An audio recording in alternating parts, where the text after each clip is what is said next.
If you go to Google and search The Village by the Sea, you will see that it is a title of a novel written by Anita Desai, who won an annual Guardian Children's Fiction Prize. This novel has 13 chapters, plus it has many interesting plots, and since my group have been assigned the task of presenting chapter 10, chapter 11 in this story by my lovely teachers. Yeah, next week is group 4 term. Good luck. So we decided to meet on Zoom and finally comes up with an idea of making this video that you can say it is a little different from other presentation video. So without further ado, ladies and gentlemen, welcome to my group presentation video. Group 4. Roses are red, violets are blue. How did I get so lucky to be the first one to talk to you? Hello, what's up everybody, nice to meet you today. My name is 10&11, a member of Group 4, and I am here today to present you about the summary part in this story and also in this video. So without further ado, let's just sit back and enjoy the video together. Let's go! So in the previous chapter, we learned that the Silva family leave a house and replaced with a friend of them. And the author also make my wonders though if the visitor will live during the monsoon season as more people do. Yeah, so let's go to our story, chapter 10. As the monsoon was coming, Mr. Pavala brought Harris to Valley Surface to see the approach of the monsoon. Mr. Pavala also insisted on buying Harris a green coconut and a paper cone filled with a postcard. Harris was very pleased for that. He felt like a child, not a small cerebral adult anymore. Monsoon was making life of the denizens in Bombay become difficult. Streets become colder, and the train was blocked. The flood flowed through the street. Cab broke down. As it were pouring, Harry and the other two boys in the kitchen made some pocket money by helping pushing the vehicle. The temperatures became cold. Harry had to work hard and overtime, plus he could no longer sleep in the park because of the downpour. It rained every day. Mr. Pavala was ill and his shop remained closed. Harry felt sick since he thought before that being locked in the kitchen and the eating house felt like he was a prisoner. Seeing this, Jaku invited Harry to go with him and went to his house.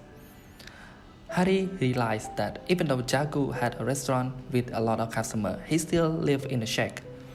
The hillside was muddy and the hood seemed to be coming loose and sliding into the chalk gutter that separated the party from the street. Also, the hood could not be able to put the rain out and it was dark inside as well. Jaku crowed at his wife to get the boy the food, and his wife began to complain that she cannot feed their own children. Jaku is fed up and left to go to get a drink at a toddy shop. After he left, his wife fell silent. Harry was embarrassed and felt bad for her.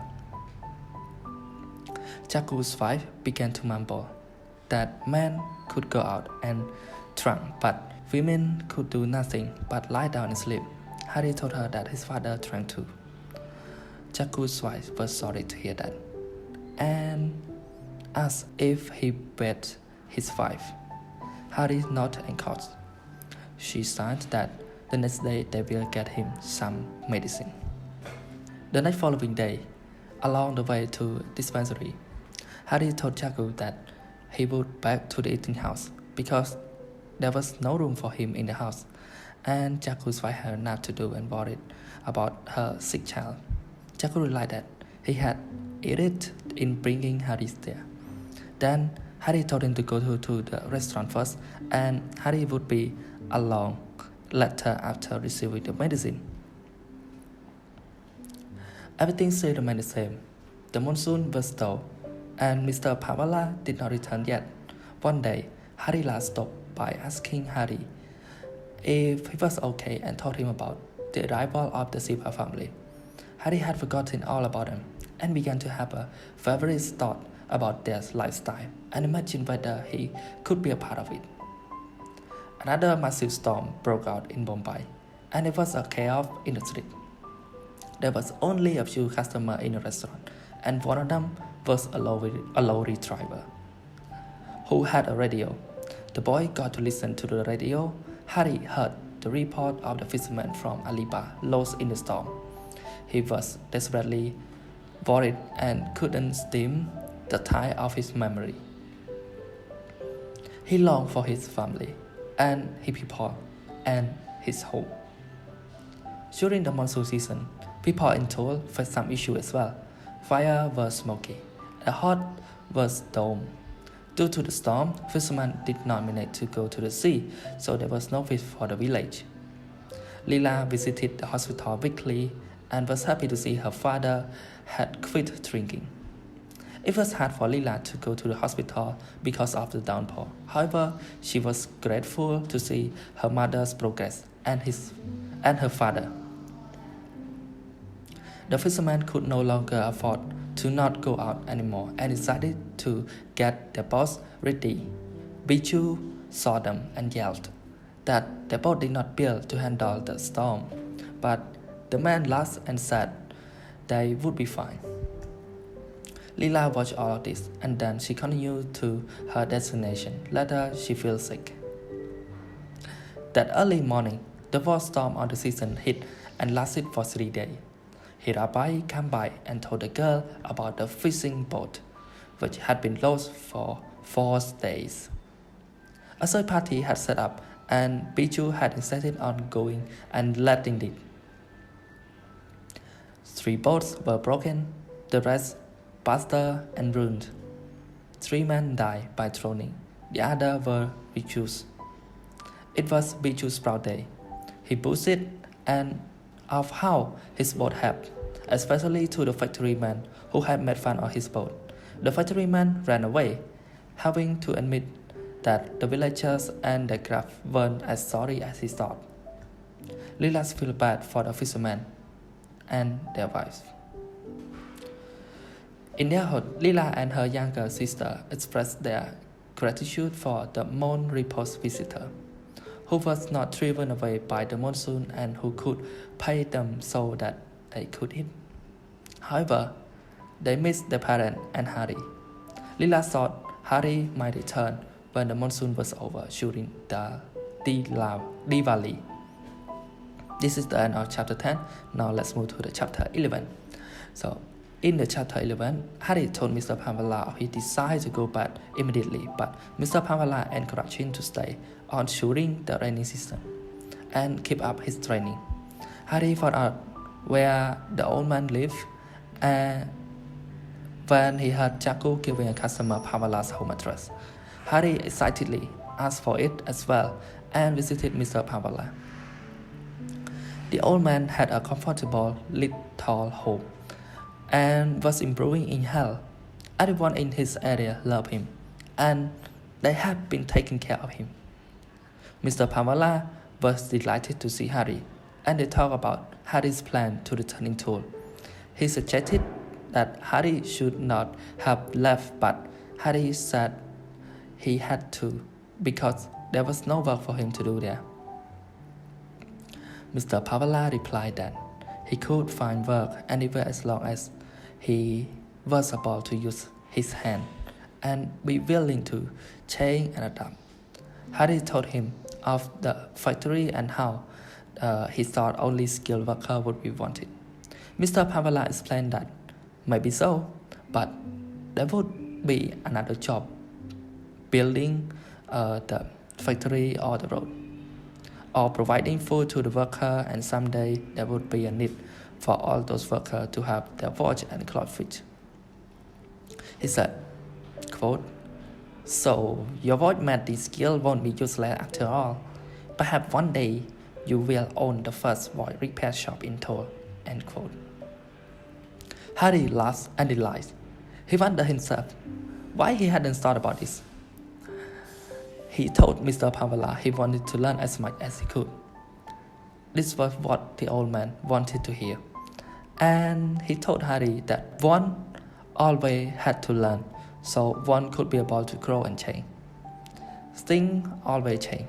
Nothing remained the same. Not even the Bombay was the same. Harry was lucky since he was young and was able to definitely change. The wheel turned as Mr. Pavela had said it would. Harry worked hard and spent less time in the eating house. The rent slow. Harry never did go to the silver house. He was no longer a frightened and confused boy, and was figuring out his own life.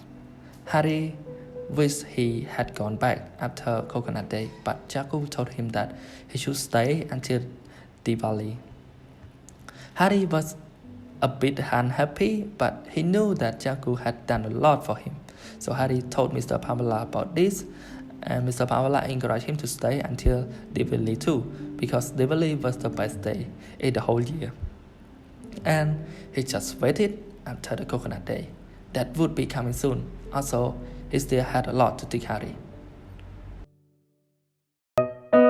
So, after watching the summary part so far, you may wonder what can be the theme of this chapter, chapter 10, chapter 11. What can be the theme? Okay, right now I'm gonna introduce you my teammate, Bong Syndrome, who have read this chapter again and again in order to find the theme. Yeah, so let's go meet him together. Hello, Bong. Hello, Chano. How have you been? I'm doing good. And you? Oh, I'm good too. About the theme of the relay by the seas, the story in chapter 10, chapter 11. Have you done finding it yet? Yes, of course. I have done it since yesterday. Oh, really? So can you share about it? Of course, about the stories, there are three things that I have found in the story.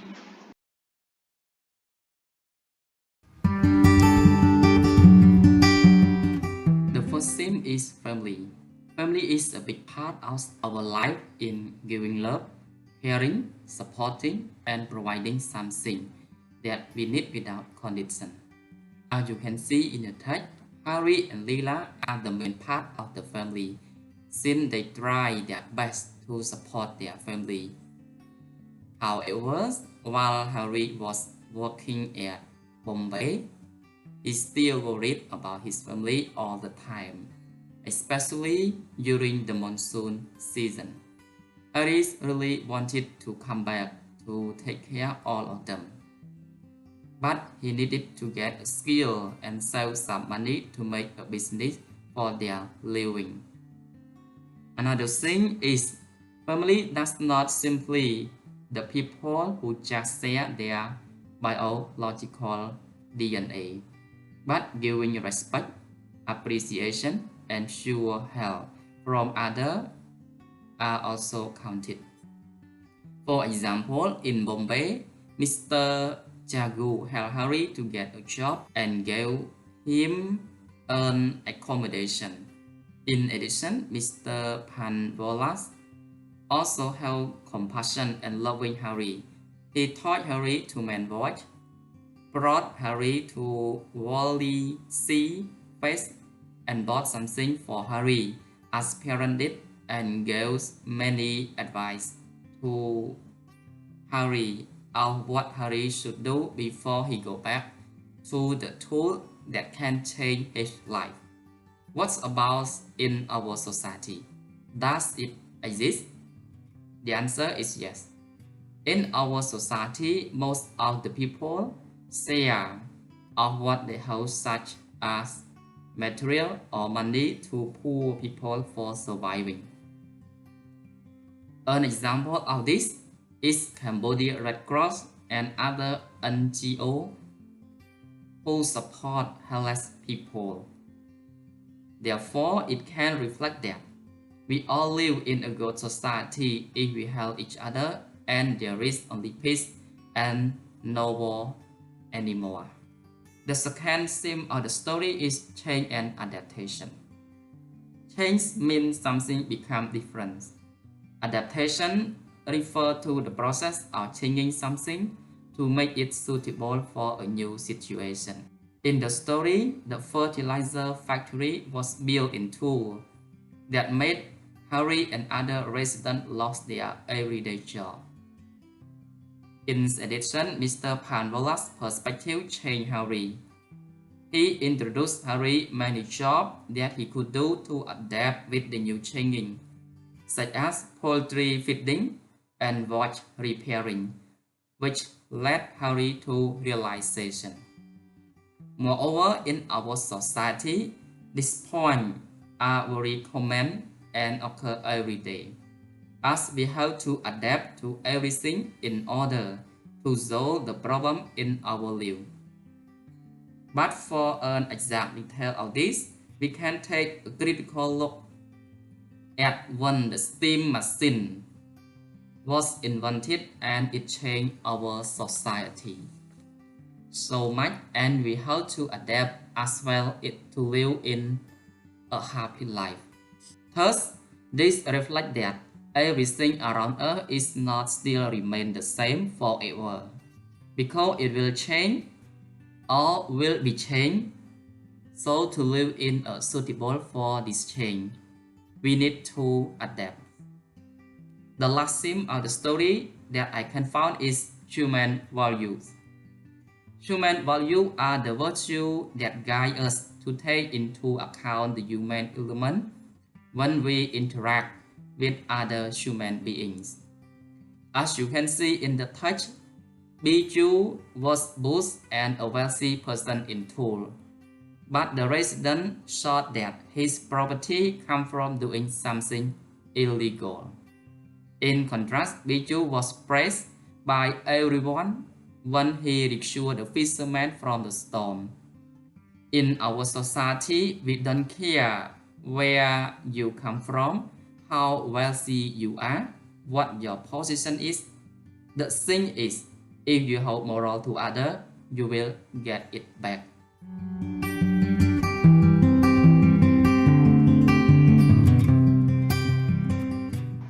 Oh, what a great explanation, Bong. By the way, thank you for sharing us.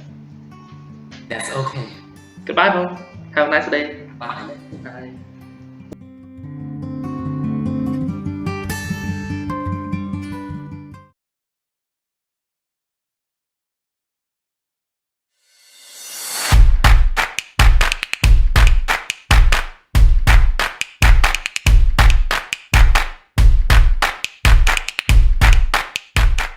Hello, friend. Why you want to see me, friend? You know, I'm so busy calling with my friend. I'm sorry.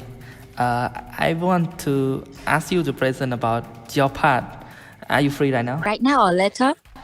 Right now, friend. Okay. Wait, I need to open my laptop first. Okay. 2,000 years later.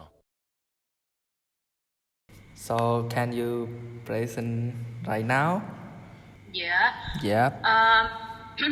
So according to my reading, I just found out three main message from chapter 10 and 11. So the first message is stay out of others' family problem. When you are the outsider of one family, it is a good idea to stay out the flame when they are having argument, especially when you are the cause of the problem. As we can see from the text, Harry was the cause to why Jagu and his wife had argument until Jagu was fed up with his wife and left for a drink. Then the next day, Harry told Jagu that he wanted to go back home. This was not a very good decision, but he had no choice. The family couldn't feed him anymore, and he knew himself that he didn't want to be any more pressure for the family. This was a very good message to people out there to follow, because when it comes family problem, only the member of the family can solve it. For the second message is do not overconfident. Do not be overconfident.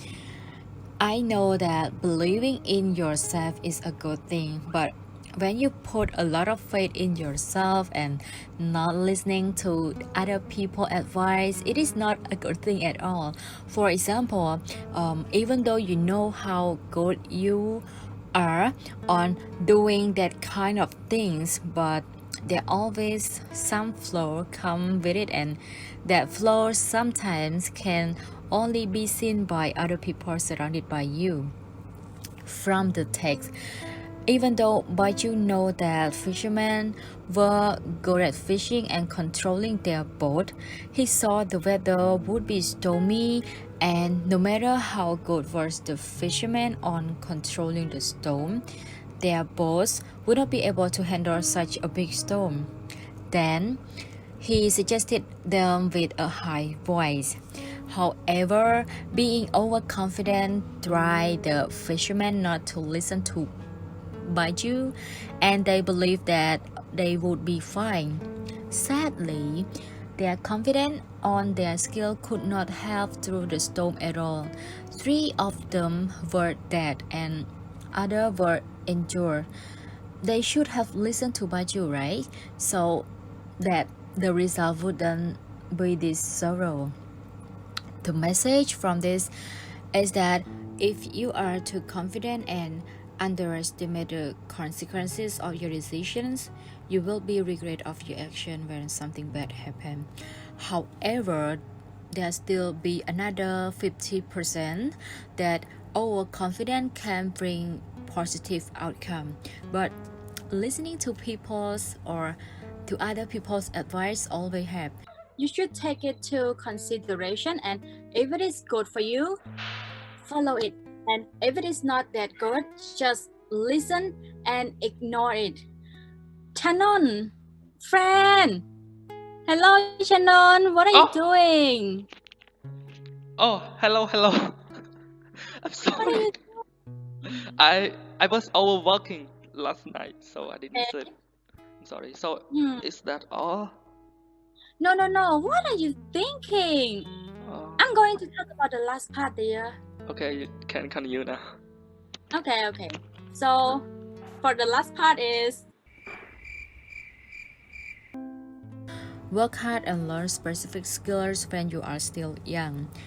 When faced or being a teenager or an adult, on the other word, when you are young and you have the power to do a lot of things, especially fulfill your dream and goal. As a young and healthy human being, you should focus on working hard toward what you want, especially to get a good skill that can help yourself throughout your lifetime. Don't ever give up as long as you have all the courage and power in yourself. You should use them all, and when that almost run out, you should find someone or what that could give you all the courage again. As we can see in the text, Harry was a young man with desire to find a lot of money back to his homeland. Harry wanted to give up, but fortunately, Mr. Panvalas encouraged him and suggested him not to giving up and focus on what he wanted. Also, he told Harry to learn as much as he can. Then, he told Harry more that he could find work anywhere as long as his hand can be used. When Harry had a skill that he was good at, and he can use that to help himself when he went back to school. The suggestion of Mr. Panvalas was the message.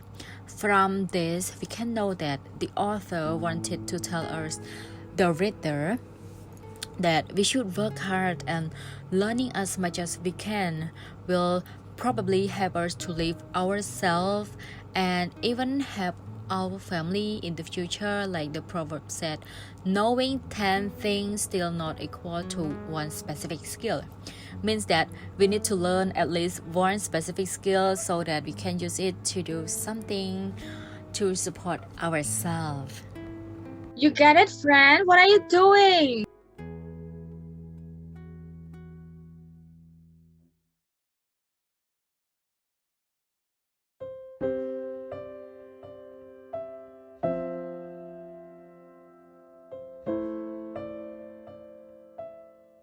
Good evening, everyone. My name is Dara, and I will now talk to you about the messages of a group found in chapters 10 and 11 of the village by the sea. The first one will be a strong warning about the future, while the other will be a message of hope and positivity in life. The first idea that I would like to talk to you about today is the idea that one does not simply ignore nature.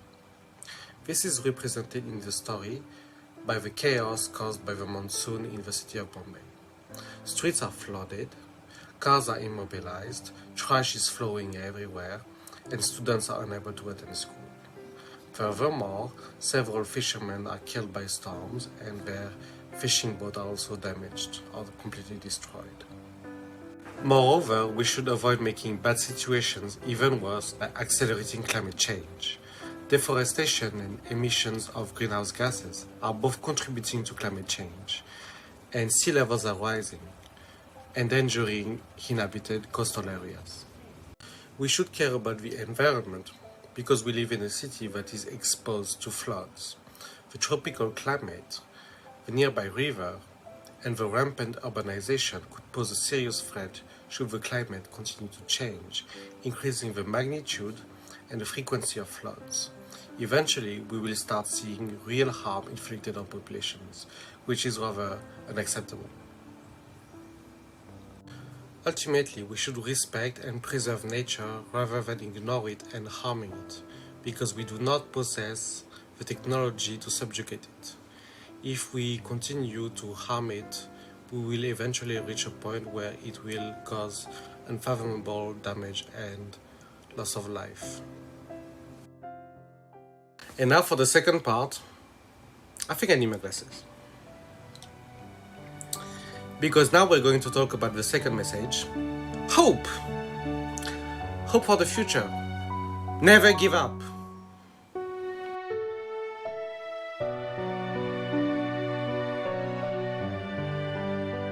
Let's be honest here.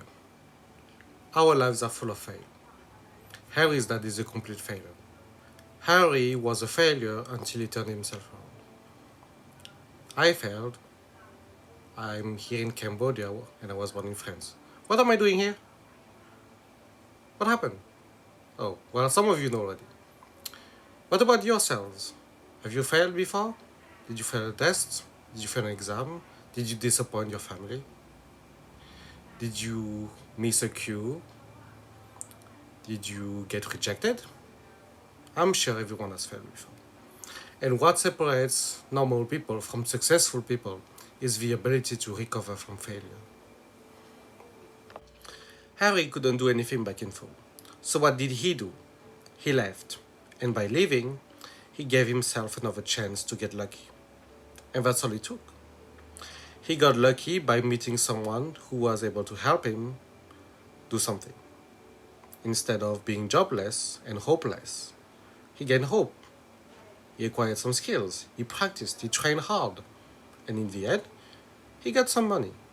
He was able to do something. And he had a plan to return home, to help his family. We also have to remember that if we stop moving because we give up or because we turn to crime, and crime could lead to either our death or an ending cycle of jail, then we're stuck. We cannot move forward. We cannot get another chance. We cannot meet people that will help us. We cannot regain our strength. We cannot recollect ourselves to be ready to try again, because it's the end. But for most people, when they give up, is it really the end? Not really.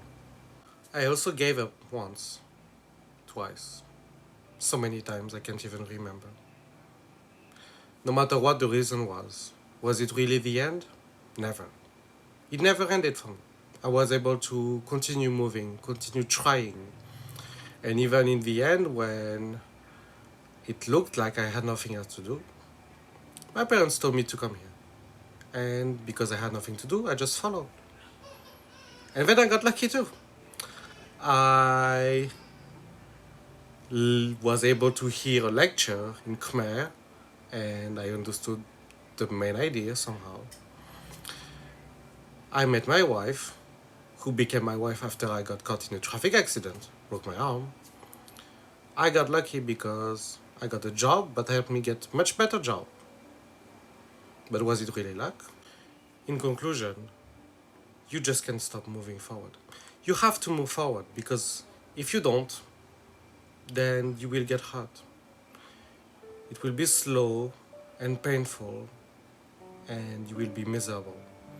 Whereas if you try your best to get anything from any situation, then maybe one day you'll get lucky. You'll get a lucky break, you'll find someone who can help you do something with your life. Or maybe you will have an opportunity to get a job, something maybe that you don't want to do, but that will make you successful in one way. Maybe you'll find love.